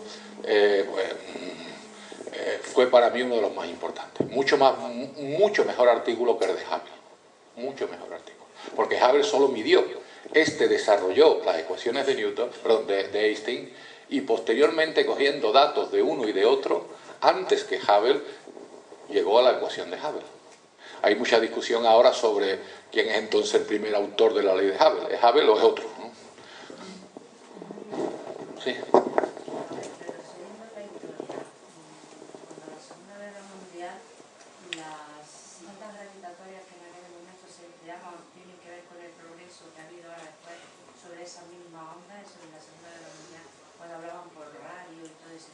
Bueno, hablamos en realidad eran ondas electromagnéticas, no eran ondas gravitatorias. Ondas gravitatorias, o sea, eran ondas electromagnéticas. O sea, las ondas de radio son ondas de luz. Entonces sí, claro, o sea, el desarrollo de la electrodinámica es de finales del 19. El desarrollo de la electrodinámica viene con Faraday y principalmente con Maxwell. Maxwell y Faraday son los que definen el marco teórico de todo lo que es las ondas electromagnéticas. La electricidad, el magnetismo. No sé si es el Faraday mismo de los terremotos, eso ya no sabría decírselo. Pero el Faraday es de la inducción magnética. El Faraday es el que todos los motores eléctricos están basados precisamente en las leyes de Faraday, ¿no? Faraday tiene una anécdota muy curiosa de que él había desarrollado pues la teoría de la inducción magnética, ¿no? Y entonces, bueno, él era una persona más o menos conocida y en una de la Royal Society, en una de sus conferencias, llegó un ministro. Y el ministro le preguntó, bueno, ¿y para qué sirve todo esto? Y Faraday le contestó, dice, no sabría decirle, dice, pero estoy seguro que un gobierno cobrará impuestos por esto alguna vez.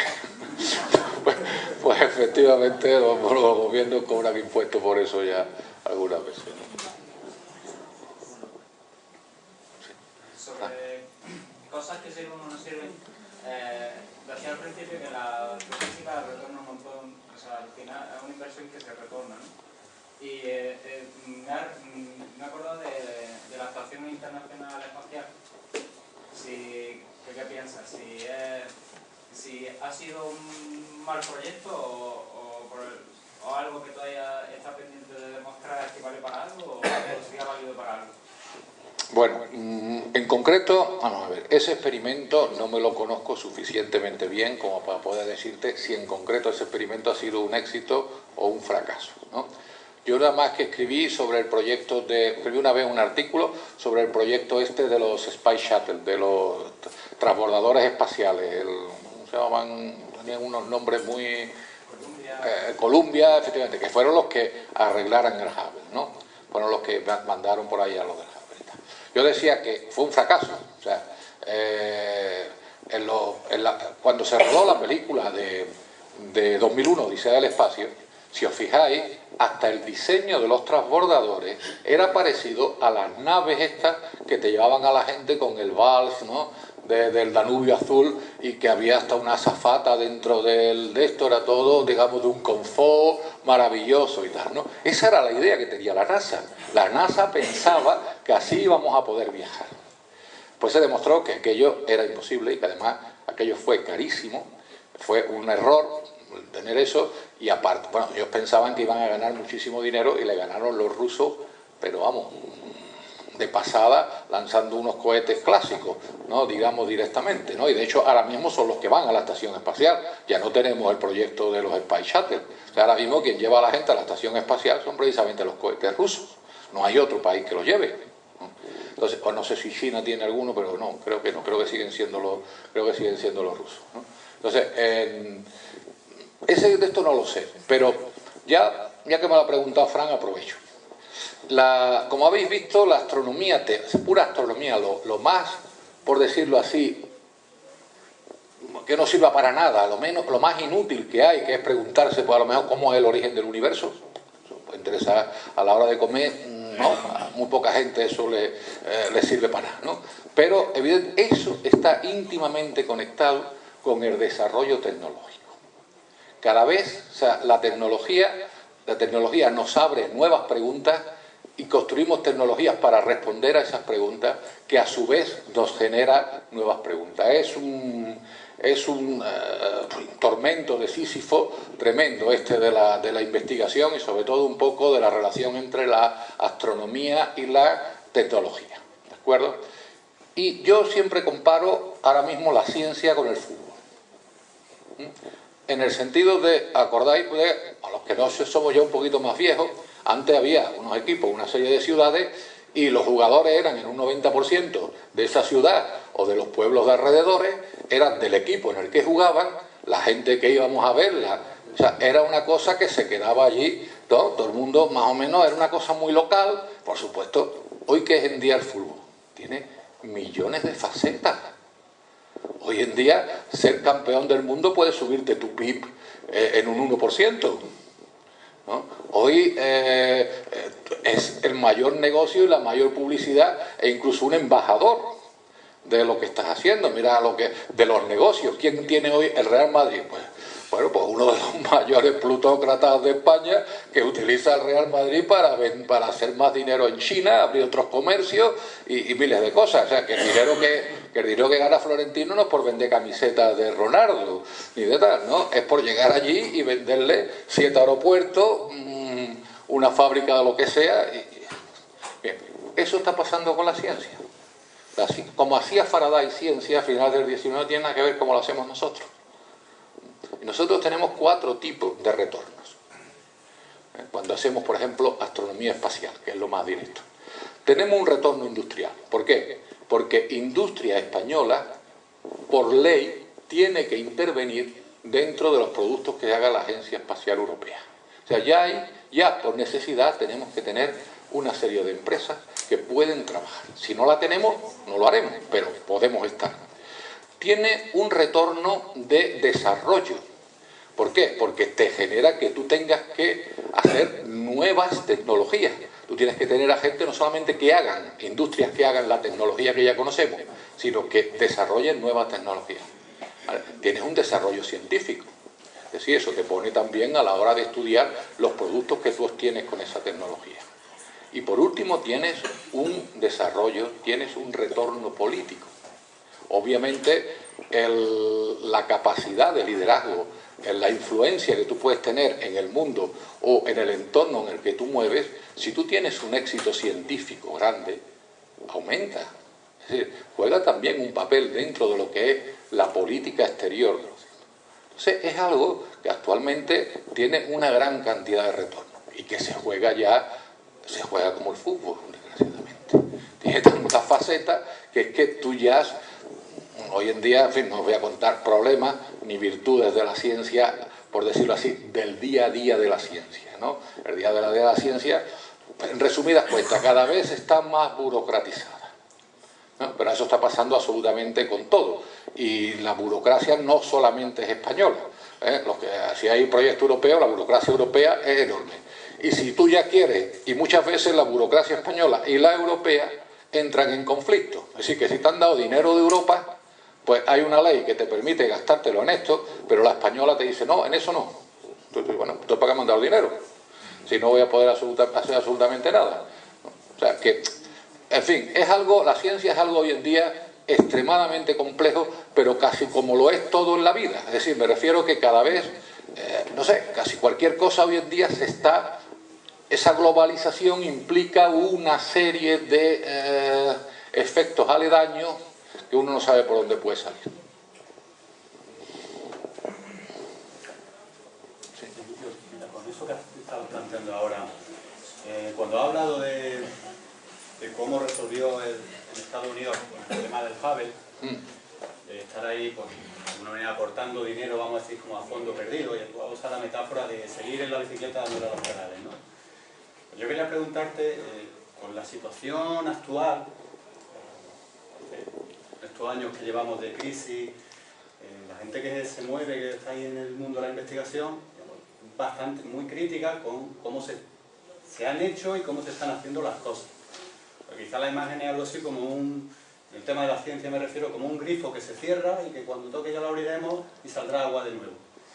Entonces yo quería preguntarte, un poco por los que estáis, pues tú decías, yo no voy a contar los problemas del día a día, pero sí quería que nos dijeras, pues, cómo veis la situación en este momento a nivel de la ciencia en España y qué cosas crees tú, qué elementos crees tú que tendría que tener la política de un país en relación a la cuestión de la ciencia. Bueno, vamos a ver, yo creo que, haciendo un resumen muy pequeño, un resumen muy breve de cuál ha sido la historia de la ciencia en España desde que yo la conozco, a finales de los 70. Ningún gobierno ha creído que la ciencia era importante en España. Ni siquiera ningún gobierno la ha metido en su orden económico. No hay ningún gobierno que haya creído que la ciencia sirve para generar una mayor producción, ni siquiera eso. Es decir, en España la ciencia era algo así pues como, que digo yo, la petanca, ¿no? Es decir, una cosa que está muy bien, pero que está muy bien para los jubilados, o por si, no sé, pues cuando tenemos dinero, hombre, pues podemos jugar muchas cosas, yo qué sé, ¿no? Si nos sobra, pues mira, pues podemos tener hasta científicos y queda bonito. Pero digamos, nada más, es decir, no ha habido ningún partido político, y mucho menos ningún partido político en el gobierno que de verdad haya creído en la ciencia. Es decir, que la ciencia es capaz de producir esos retornos. Ninguno. Entonces, ¿qué pasa? Que cuando hemos tenido dinero, hombre, en los partidos más de izquierda, pues había una mayor presión a creer. Pero yo estoy convencido de que los políticos, ni idea. O sea, ni idea de lo que están hablando, ni idea de lo que están haciendo. Entonces, ¿en qué situación nos encontramos ahora? Bueno, pues nos encontramos en una situación en la que ahora está... Después de esto yo también me echo mucho la culpa a nosotros mismos los científicos y a la manera que tenemos de contar la ciencia, ¿no? Eso también interviene con los periodistas. Si os fijáis bien, la ciencia se está convirtiendo en una especie de y tú más, ¿no? O sea, cada vez salen en los periódicos la galaxia más lejana del mundo, la otra más no sé qué, el efecto más energético. Pues, oye, eso está muy bien, pero eso no es la ciencia. La ciencia no es a ver quién la tiene más larga, ¿no? Ni más fuerte, no. La ciencia es, vamos a ver, la ciencia es algo que cuesta mucho trabajo todos los días, y que tú a lo mejor tienes un resultado estupendo en el sentido de que has logrado dar un pequeño paso, pero no te sirve para un titular. Cuando te llega el periodista y tú le dices, oye, dime un titular, yo no tengo que decirte un titular, así que es que a mí me da igual. Vamos a ver, me da igual, cuando te quiero decir me da igual, es que yo quiero que tú expreses esto, pero que lo expreses bien, o sea, que tú no puedas simplificar esto en que Emilio Alfaro ha encontrado el quasar más lejano del mundo.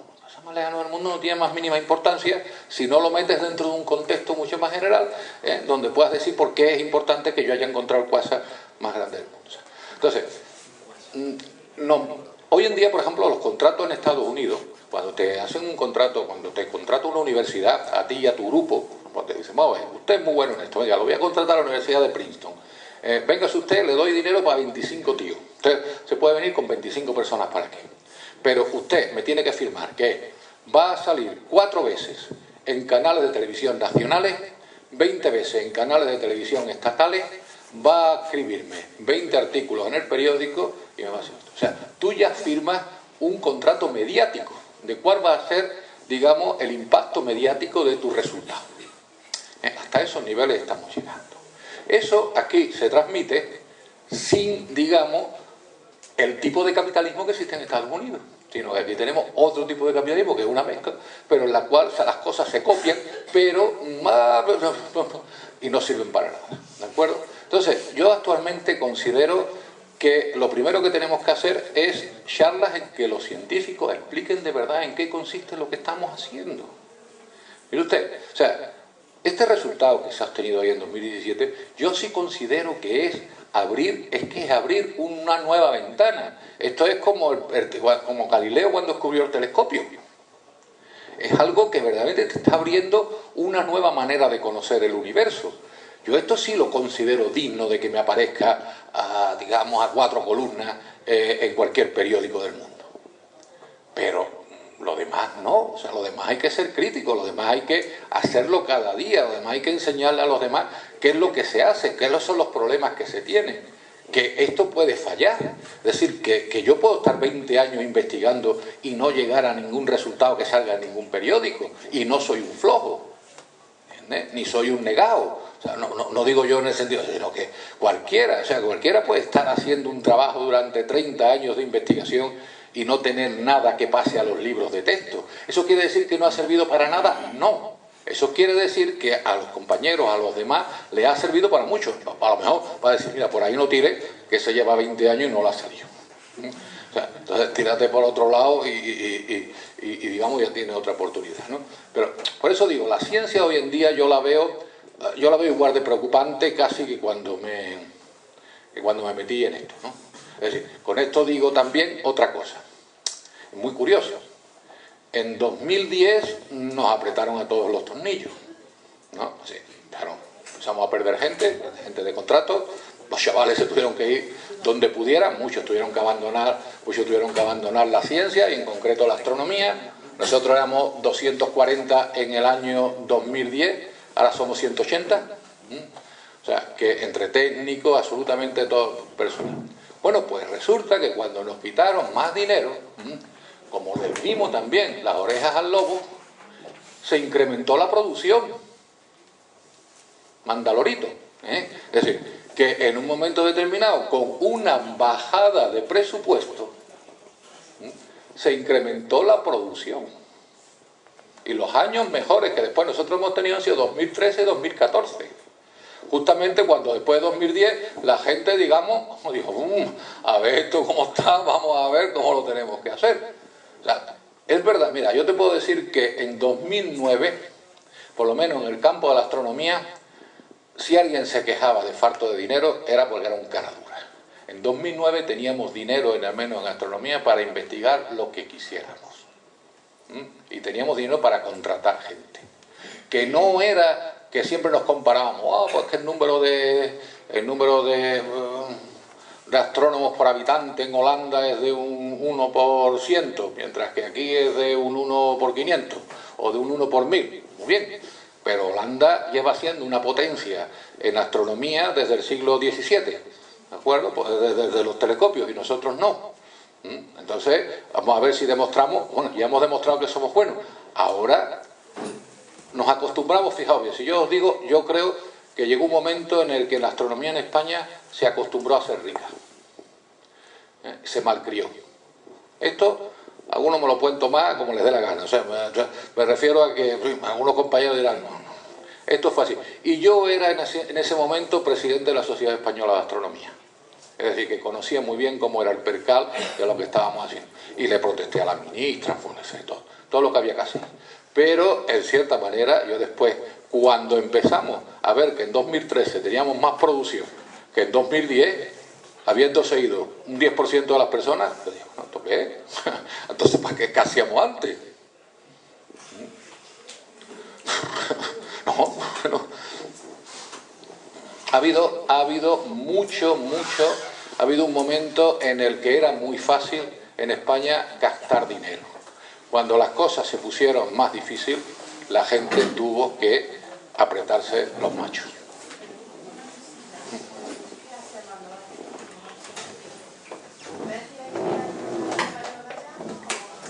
Bueno, esa es uno de los proyectos. Así, vamos a ver. La humanidad siempre se ha movido. Sí, ella me ha preguntado, o pregunta, ¿usted lo que hace para qué sirve? O sea, ¿para qué sirve la astronomía? ¿Para qué sirve la astronomía? Pues, efectivamente... ¿A qué?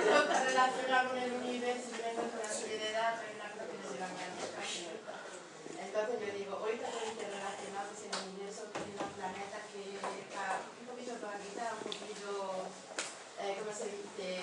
La crisis nos está engañando con que no nos ahorquemos porque... Ah, no, Lo que pasa con culpa de los planetas y con la limitación de los planetas y el universo. No. Esa charla, como ya digo, esa charla puede a otro, yo no.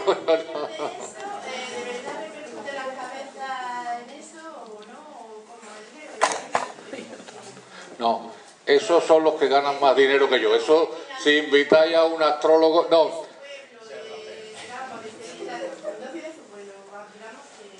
¿De qué pueblo es de Sevilla?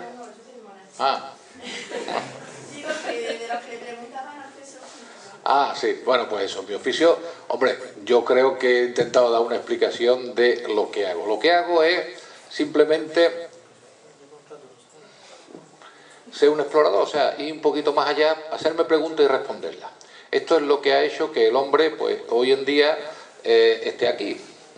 Hacerse preguntas e intentar responderlas. El primer tipo, que era un neandertal y que iba recogiendo las vallas que encontraba y cazando al animal que se encontraba, pues cada día decía, ¿qué habrá detrás de ese bosque? Y iba. A lo mejor detrás de ese bosque no iba nada, a lo mejor en ese bosque encontraba un oso y se lo comía, o a lo mejor pues encontraba que había una cantidad de animales o unos árboles que eran más comestibles.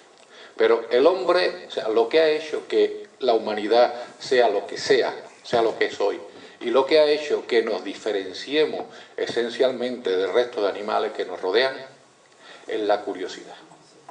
Y esa curiosidad es la única que mueve a la ciencia. Que después el resultado de esa curiosidad tenga efectos económicos como lo que he dicho, eso es otra cosa. Pero no nos olvidemos nunca de un científico.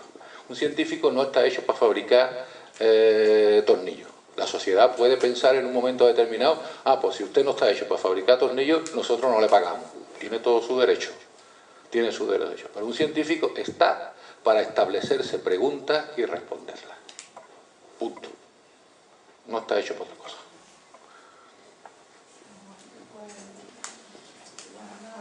Ahí hay otro señor. Le iba a hacer una pregunta como científico que es usted. ¿Qué piensa de los terraplanistas y los mapas de Piri Reis? Vamos a ver, de los terraplanetas sé que hay un problema. ¿No tuvo usted nada de esto? Bueno, los griegos ya sabían que esto era redondo, o sea, que esto era esférico, ¿no? Los griegos y cualquier persona que haya volado, no sé, pues que haya volado a Australia y haya vuelto, ¿no? Porque uno va por un sitio y vuelve por el otro. O sea, la evidencia de que eso proviene de lo que hoy en día se viene a llamar la posverdad, ¿no? Es decir, en el sentido de que hoy en día estamos llegando a que cualquier conocimiento es una opinión. Eso es una falacia total y absoluta. Conocimiento hay de varios tipos, conocimiento hay de varias categorías, pero conocimiento no es una opinión. Y aparte, incluso si fuera una opinión, su opinión es para machacarla. Es decir, las ideas no están para... las ideas son todas respetables. No, señor, las ideas no son respetables. Son respetables los señores que tienen las ideas. Las ideas están todas encima de la mesa para machacarlas. Por lo menos en ciencia así es como funciona. Tú pones esa idea y hay que cargársela. Y si tú eres capaz de defenderla, entonces esa idea vale.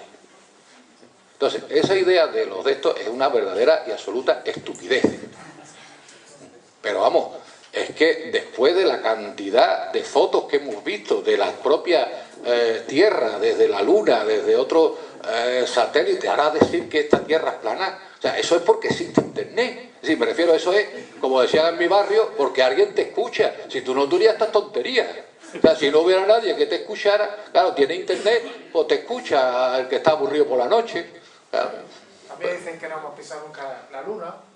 Bueno, eso lo decía una vecina mía. Dicen que han ido, pues allí está. Como decía, pues no se la han llevado, ¿no? Pues allí está. Bueno, efectivamente, hubo también toda una conspiración. Sí se ha ido a la Luna. Sí se ha ido a la Luna. Y ir a la Luna en aquel momento era por decirlo así, un problema de la Guerra Fría. En realidad fue un problema político. Primera vez que se lanzó el Sputnik, en el Congreso de los Estados Unidos, se cambiaron el programa de educación de Estados Unidos. Se cambió, llegó a influir tanto en la sociedad americana que se tuvieron que aprobar un nuevo conjunto de asignaturas y un nuevo programa de educación en Estados Unidos.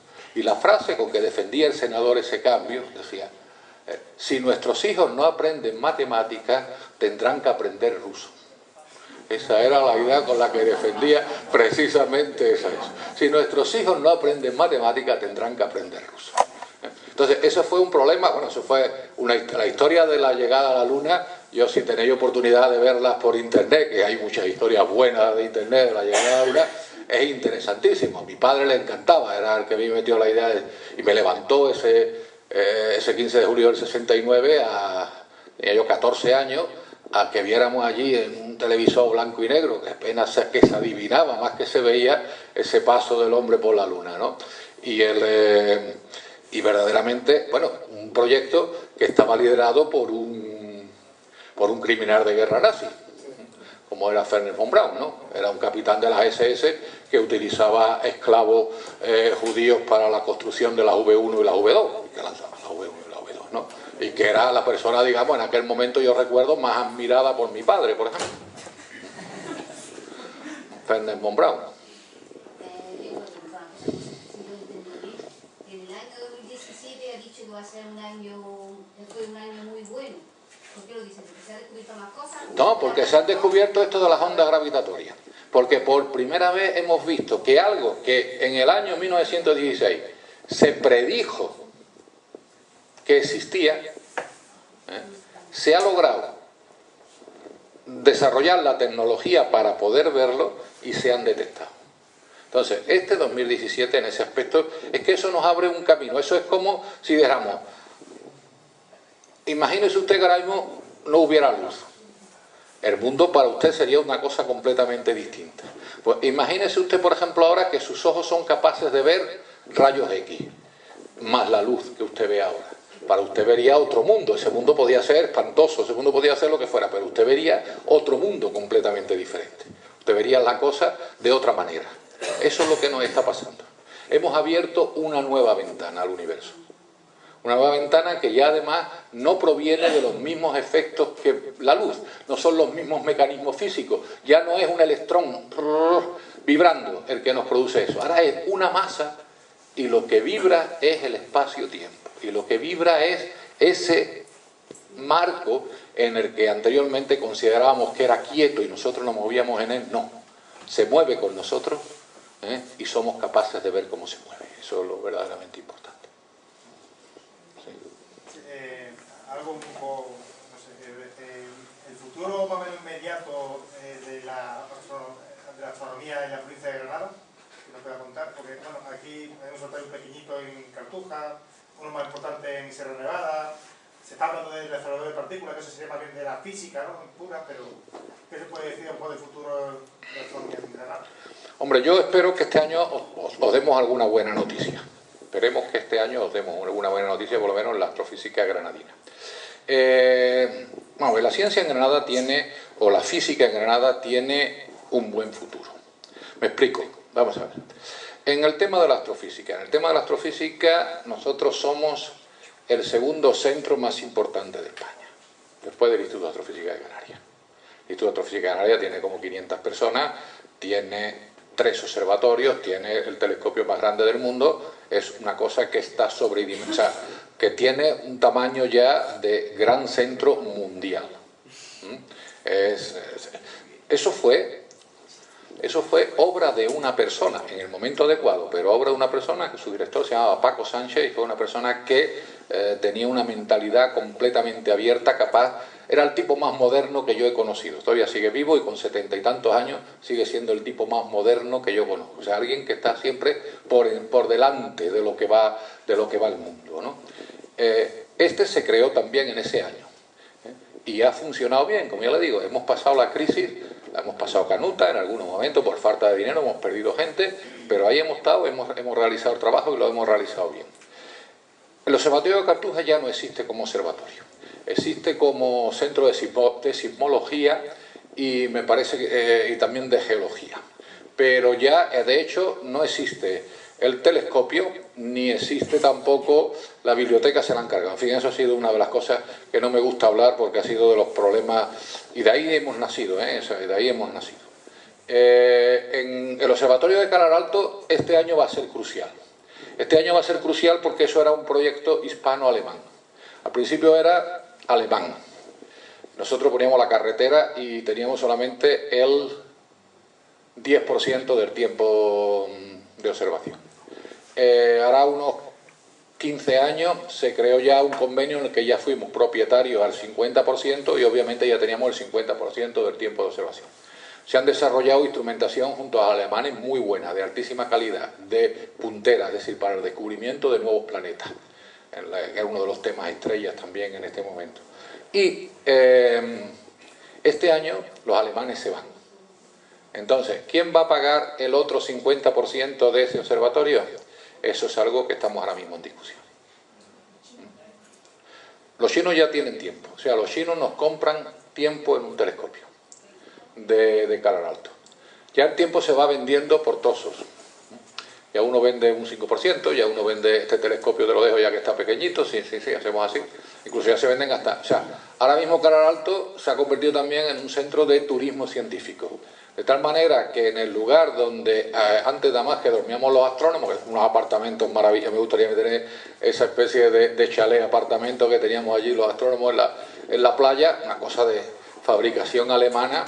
Allí en medio del desierto, me daba uno al agua y caía allí en Niágara, vamos, una cosa... ¡fua! Tú decías, ¿de dónde sacan esta gente esta cantidad de agua? Dios mío, si en mi casa yo no tengo esta presión, y allí tengo que ir a Calar Alto a que me caiga bien esto, pero bueno, o sea, era ya digo, fantástico, ¿no? Un sitio maravilloso.